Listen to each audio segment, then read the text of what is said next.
these focaccia breads. These are really great. I have a video sharing how exactly I make this dough.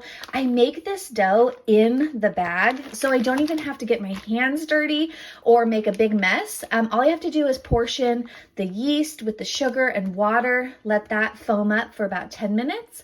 Then you add some whole wheat flour, some olive oil and salt into the bag, knead it for just like a minute or two, and then let it proof in a warm area for about an hour.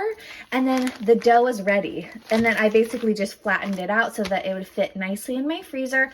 And then I labeled it, and then I put the instructions here so that when it comes to baking this, I'm not confused. But basically what I'm gonna do for this to reheat it is put it in, thaw it in the fridge, ideally just like overnight so that you have it ready to go when you're ready to cook. Then you're gonna proof it again at room temperature for about 2 hours, maybe around an hour and a half into that, you'll put it into your baking dish so that it can start to take the shape of the baking dish that you want it to be in, like either a round ball or a flat focaccia or a pizza dough. And then you bake it at 450 degrees for 25 minutes. And this is so great. And since I use the Bob's Red Mill organic whole wheat flour, I don't have to mill my own flour, but I am getting the benefits of the whole wheat grains. I love that this is already prepared and ready to go in my freezer, so I don't have to try and make dough on the day of when I need to serve a meal.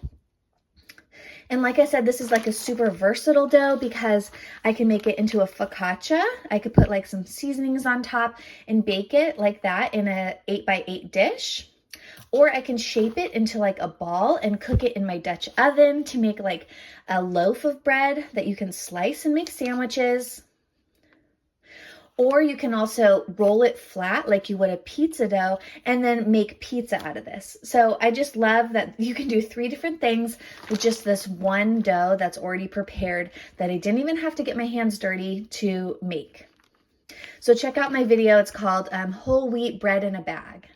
So I made 2 of those. This one, each dough makes about 8 servings. So this will probably last my family, you know, about 2 or 3 or 4 days, depending on how much bread we're eating. And then to go with it, I made a pizza sauce. This is going to be great if I want to turn one of these into pizzas. Basically, to make this pizza sauce, it's really easy. You just open a big can of tomatoes, you simmer it with a little bit of garlic and spices, and I put a little olive oil in there, and then I put a little tomato paste and simmer that for about 15 minutes. Let it cool, and then portion it into a freezer bag, and then you have a nice, delicious pizza sauce. All right, so there's my